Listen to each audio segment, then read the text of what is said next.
রহমান রাহিম।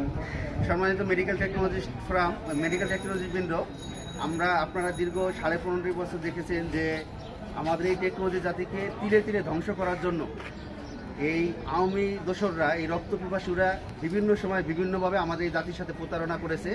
তারা এই প্রতারণার এক এক সময় এক একটা ফাঁদ তৈরি করেছিল। তার প্রথম হচ্ছে যে বিভিন্নভাবে বিভিন্ন ধরনের সংগঠন তারা তৈরি করেছিল, শেখ রাসেল, বঙ্গবন্ধু পরিষদ, বিভিন্ন কিছু। ইভেন সর্বশেষ তারা আমাদের মাদার সংগঠন যে বিএমটিএ, এইটা নিয়েও তারা ষড়যন্ত্র করেছে। তারা এইটাও বিভিন্নভাবে এক সময় একাধিক সংগঠনে তারা পরিণত করেছিল, যে যার মতো করে তাদের নিজেদের লিপ্সা মেটানোর জন্য, নিজেদের স্বার্থ পূরণের জন্য। তো সর্বশেষ তারা একে একে সবাই ব্যর্থতা স্বীকার করে সর্বশেষ কারিগরি এবং কিছু এই আওয়ামী দালালরা মিলে সর্বশেষ করেছিল বাংলাদেশ মেডিকেল টেকনোলজিস্ট অ্যালায়েন্স। এইটাও বিএমটিএ নাম দিয়ে তারা বিভিন্নভাবে অপকর্ম চালাতো। আমরা সর্বশেষ এইটাকেও বৈষম্য বিরোধী মেডিকেল টেকনোলজি সমাজ এবং বৈষম্য বিরোধী মেডিকেল টেকনোলজি ছাত্র সমাজ মিলে আমরা আজকে তাদের এই চক্রান্তকে নস্যাৎ করে দিয়েছি। আমরা আমাদের এই সংগঠনের যারা বর্তমানে মহাসচিব বা সভাপতি আছেন, আমরা তাদের কাছ থেকে এসে তারা স্বেচ্ছায় এটা পদত্যাগ পত্রে স্বাক্ষর করেছেন এবং তারা ভুল স্বীকার করেছেন যে আমরা এতদিন এই জাতির সাথে প্রতারণা করেছি, ভুল করেছি। আমরা আপনাদেরকে এই স্বাক্ষরে কী লিখেছে তারা এটা পড়ে শোনাচ্ছি। অদ্য 4 সেপ্টেম্বর 2024 এই মর্মে স্বাক্ষর করিতেছি যে স্বাধীনতা মেডিকেল টেকনোলজি পরিষদ কর্তৃক গঠিত বিএমটিএ ব্যর্থ হওয়ার পর বঙ্গবন্ধু মেডিকেল টেকনোলজি পরিষদ কর্তৃক বিএমটিএ গঠন করে, কিন্তু তারাও ব্যর্থ হওয়ায় বাংলাদেশ মেডিকেল টেকনোলজি অ্যাসোসিয়েশনের নেতৃবৃন্দের উপস্থিতিতে বাংলাদেশ মেডিকেল অ্যাসোসিয়েশন বিএম এর সভাপতি ডাক্তার মোস্তফা জালাল মহিউদ্দিন স্যারের মাধ্যমে বর্তমান বিএমটিএ অর্থাৎ বাংলাদেশ মেডিকেল টেকনোলজি অ্যালায়েন্স বিএমটিএ গঠন করি। আমরাও জাতীয় দাবি বাস্তবায়নে সফল হতে পারি নাই। বর্তমান পরিস্থিতিতে বিদ্যমান বিএমটিএর সকল কার্যক্রম বন্ধ ঘোষণা করলাম।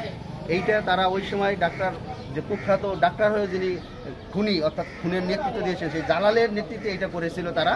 আমরা এটাকে আজকে ভণ্ডুল করে, তাদের এই ষড়যন্ত্রকে আমরা ভণ্ডুল করে দিয়েছি। আমরা আশা করি আপনাদেরকে এই মেডিকেল টেকনোলজিস্ট ভাই বোনদের বলতে চাই, এই মেডিকেল টেকনোলজি সমাজকে বলতে চাই যে আমরা যারা এই সত্য ন্যায়ের পক্ষে লড়াই করতেছি, ইনশাআল্লাহ অল্প সময়ের মধ্যে আমরা এই মেডিকেল জাতির জন্য ভালো কিছু তৈরি করে আমরা সর্বসম্মতিক্রমে একটি মাদার সংগঠন, আমাদের যেটা ঐতিহ্যবাহী মাদার সংগঠন মেডিকেল টেকনোলজি অ্যাসোসিয়েশন বিএমটিএ, এইটা আমরা ইনশাআল্লাহ সুন্দরভাবে সংস্কার করে ভালো লোকের নেতৃত্বের মাধ্যমে আমরা করবো ইনশাআল্লাহ। এই বলে আমি আমার কথা শেষ করছি। এখন আমাদের আজকের এই বৈষম্য বিরোধী মেডিকেল টেকনোলজিস্ট সমাজের অন্যতম কারিগর এবং যিনি নেতৃত্ব দিতেছেন আমাদের সোহেল রানা ভাই আপনাদের উদ্দেশ্যে কিছু বলবেন। বিসমিল্লাহির রহমানির রহিম। সংগ্রামী মেডিকেল টেকনোলজিস্ট বৃন্দ, চিকিৎসা জগতের গুরুত্বপূর্ণ অংশ, রোগ নির্ণয়ের গুরুত্বপূর্ণ অংশ, যাদের সঠিক রোগ নির্ণয়ের উপর সঠিক চিকিৎসা সেবা নির্ভর করে, সেই জাতিগোষ্ঠীর মূল জনশক্তি মেডিকেল টেকনোলজি বিন্দু দীর্ঘদিন থেকে যে বঞ্চনার শিকার হয়ে এসছে, এই বঞ্চনার অন্যতম অংশ ছিল আমাদের মধ্যে কিছু একটা অংশ, যারা বিভিন্ন সময়ে বিভিন্নভাবে লিয়াজো করে ব্যক্তিগত স্বার্থ সিদ্ধি করে জাতির ক্ষতি সাধন করে এসছে। আজকে আমরা সেই ক্ষতি আর হতে দিতে পারি না। যে বৈষম্যকে কেন্দ্র করে সারা দেশে একটা বড় পরিবর্তন সংঘটিত হয়েছে, এই পরিবর্তনকে আমাদের টেকনোলজি জাতির মুক্তির উপলক্ষ হিসাবে আমরা কার্যকর করতে চাই।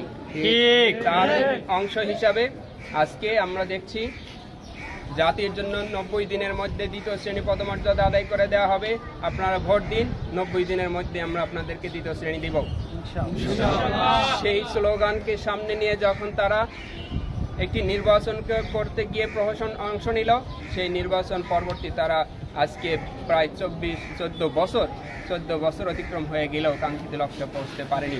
তার অংশ হিসাবে আমরা দেখলাম প্রথমে স্বাধীনতা মেডিকেল টেকনোলজি পরিষদ তারা জাতির স্বপ্ন নিয়ে ছিনিমিনি খেলল, এর ধারাবাহিকতা এসে বঙ্গবন্ধু মেডিকেল টেকনোলজি পরিষদও তার কার্যক্রম শুরু করলো।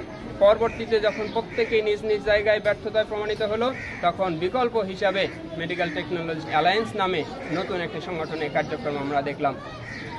সংগ্রামী সাথী ও বন্ধুগণ, আজকে তাদের এই স্বাক্ষরের মধ্য দিয়ে সেই বিএমটিএ অর্থাৎ অ্যালায়েন্সের কার্যক্রম আনুষ্ঠানিকভাবে বন্ধ ঘোষিত হলো।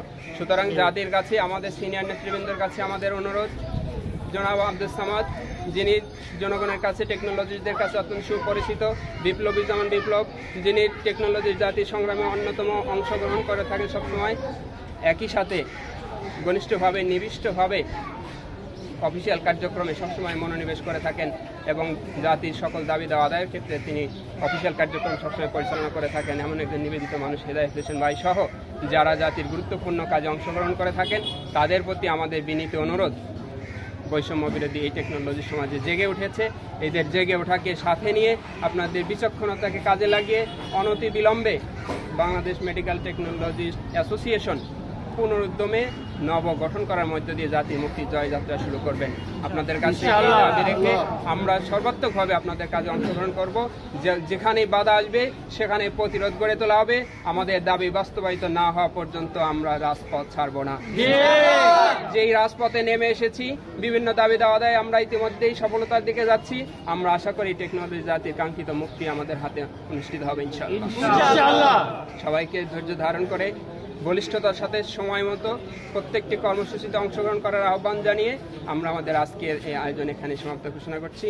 আসসালামু আলাইকুম ওয়া রাহমাতুল্লাহি ওয়া বারাকাতুহু।